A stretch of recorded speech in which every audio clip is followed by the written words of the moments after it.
महाराजा गंगा सिंह विश्वविद्यालय से संबंधित बीएससी तृतीय वर्ष के इलेक्ट्रॉनिकी विषय के इस वीडियो लेक्चर सीरीज में आज जाल प्रमेय से संबंधित नॉर्टन प्रमेय को सत्यापित किया जाएगा।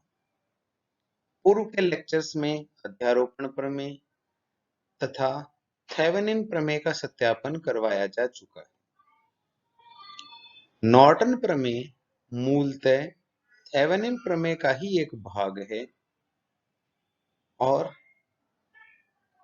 अधिकांश पुस्तकों में थेवेनिन प्रमेय की सहायता से नॉर्टन को सत्यापित किया गया है, किंतु आज इस वीडियो लेक्चर में नॉर्टन प्रमेय को बिना थेवेनिन थ्योरम की सहायता के सत्यापित किया जाएगा।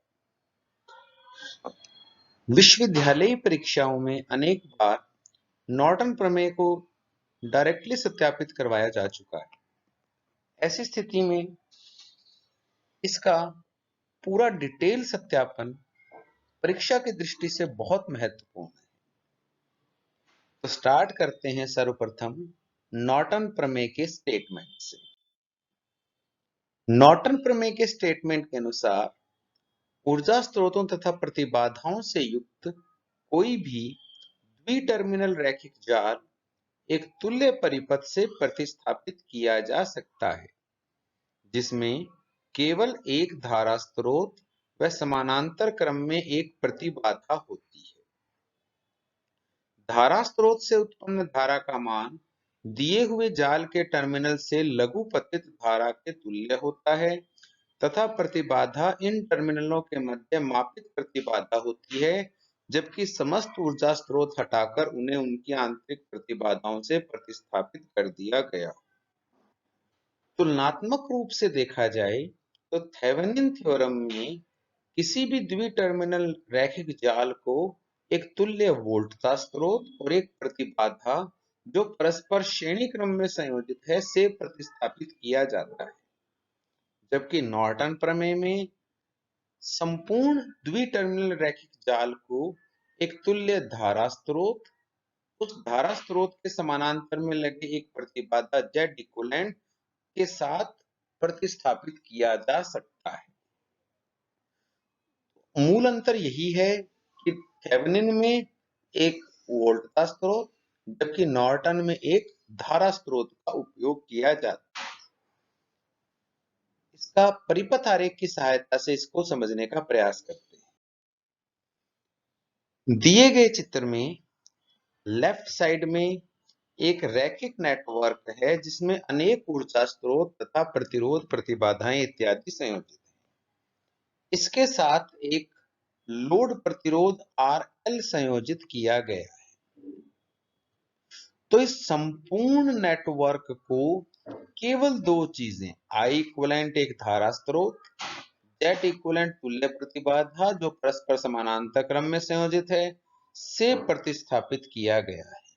अर्थात इस पूरे नेटवर्क के स्थान पर केवल ये दो युक्तियां आई है, I इक्विवेलेंट और Z इक्विवेलेंट आपस में समानांतर क्रम में हैं। लोड प्रतिरोध AB के मध्य उसी प्रकार से संयोजित है जैसा पूर्व में भी संयोजित था। ये इसका अर्थ है। अब अपने इसका गणितीय सत्यापन देखते हैं। एक T नेटवर्क यहाँ पे लिया गया है। जैसा कि पूर्व में अध्ययन किया जा चुका है कि किसी भी द्विटर्मिनल नेटवर्क को तुल्य T सर्किट के रूप में दर्शाया जा सकता है। अतः डॉटेड लाइन के मध्य एक T network Z1, Z2, Z3 प्रतिबाधाओं से बनाया गया है। यदि स्रोत E के सापेक्ष देखे जाए तो इस पूरे परिपथ की तुल्य प्रतिबाधा बनेगी Z2 plus ZL श्रेणी क्रम में, इनका परिणामी अर्थात Z2 plus ZL Z3 के साथ समानांतर क्रम में है, जिससे उनका परिणामी Z3 into Z2 plus ZL divided by Z3 plus Z2 plus ZL से दिया जाता है। ये पूरा संयोजन ZS और Z1 के साथ श्रेणी क्रम में है, तो साथ में ZS plus Z1 कर दिया। स्रोत से आरंभ होने वाली धारा IS E बटे तुल्य प्रतिबाधाएं कर दिया, जहां से अपना ये मान परिभाषित किया जा सकता है। यह धारा IS संधि बिंदु पर आकर दो हिस्सों में बढ़ती है। एक धारा IL का निर्माण करती है, तो धारा विभाजन के सूत्र से IL का मान कुल धारा IS, जिस शाखा में धारा चाहिए उसके समानांतर में लगा प्रतिरोध Z3 डिवाइडेड बाय तीनों प्रतिरोधों का योग Z3 plus Z2 plus ZL, IS का मान रख के हल किया जाए तो अपने पास समीकरण नंबर 1 प्राप्त हो जाएगी।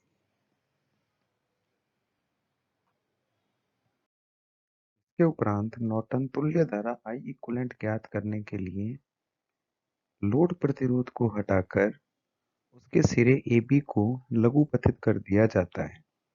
चित्र में दर्शाए अनुसार सिरे AB को लघुपथित कर उस लघुपथित भाग से जो धारा प्रवाहित होगी वही धारा I इक्विवेलेंट के तुल्य होगी।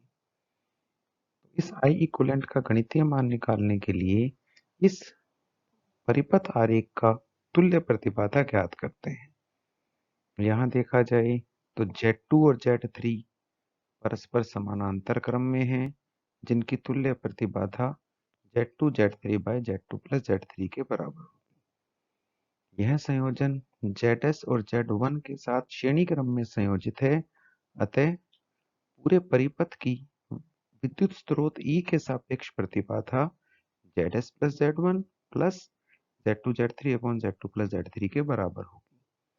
इसके कारण परिपथ से जो धारा सेल से आरंभ होगी उसका मान IS हो, तो IS का मान ओम के नियम से E upon ZS plus Z1 plus Z2 Z3 upon Z2 plus Z3 के बराबर होगी। इस धारा का जो भाग Z2 की तरफ जाएगा वहीं आगे जाकर I इक्विवेलेंट के तुल्य होगा, अर्थात I इक्विवेलेंट का मान धारा विभाजन के सूत्र से आने वाली कुल धारा IS, जिस शाखा से धारा निकालनी है उसके समानांतर क्रम की प्रतिबाधा Z3 बटे में दोनों प्रतिबाधाओं का योग। यहाँ पर यदि IS का मान रख दिया जाए और हल किया जाए तो समीकरण 2 के अनुसार अपने को I इक्विवेलेंट का मान मिल जाएगा।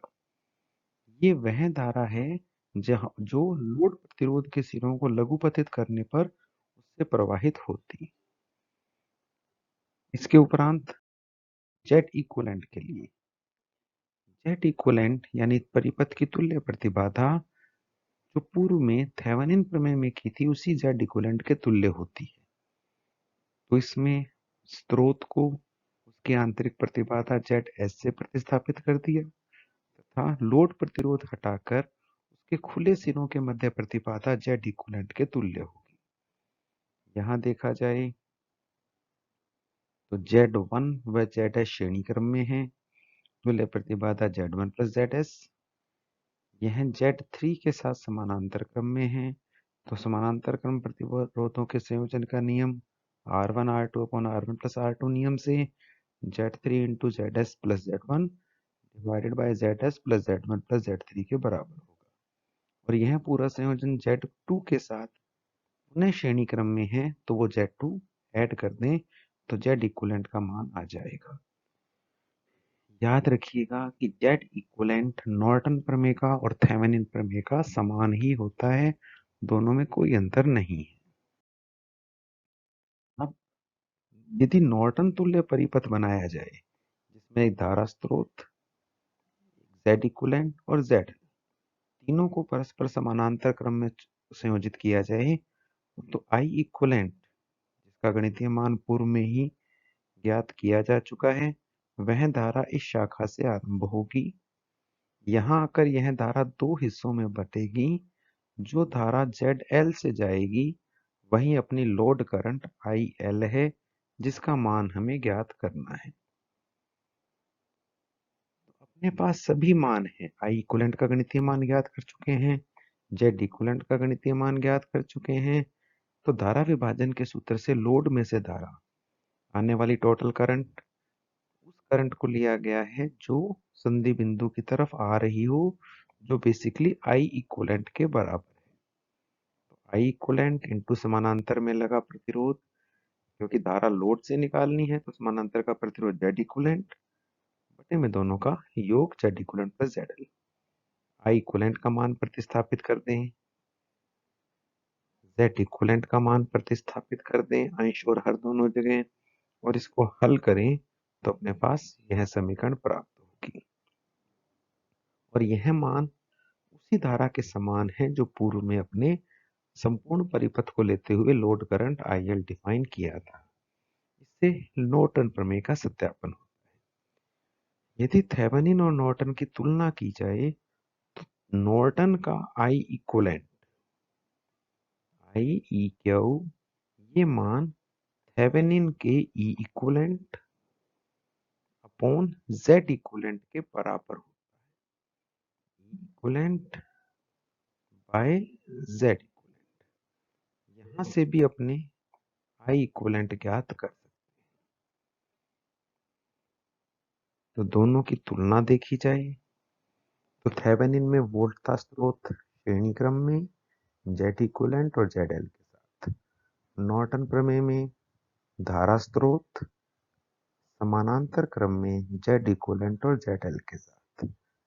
नॉर्टन के हिसाब से आई इक्वलेंट धारा दो शाखाओं में विभाजित होगी, तो धारा विभाजन के सूत्र से आंसर निकल जाएगा। जबकि थेवेनिन थ्योरम में सीधा धारा का मान श्रेणी क्रम संयोजन से ज्ञात करते हुए निकाला जा सकता है। इस प्रकार से नॉर्टन प्रमेय का ये डिटेल्ड सत्यापन है। यह सत्यापन बुक्स में अवेलेबल नहीं है। हर पुस्तक अपने आप में थेवेनिन प्रमेय से डायरेक्टली नॉर्टन प्रमेय का सत्यापन करती है, किंतु यदि एग्जाम में आपको नॉर्टन प्रमेय इंडिविजुअली सत्यापित करनी आती है तो आपको इस डिटेल विधि से इसको हल करना होगा, जिससे आपके मार्क्स में कोई कटौती न हो। इसका असाइनमेंट क्वेश्चन, विद्युत जाल हेतु नॉर्टन प्रमेय को लिखिए तथा इसका सत्यापन कीजिए। आई होप आज का लेक्चर आपको समझ आया होगा। Have a nice day, see you next lecture.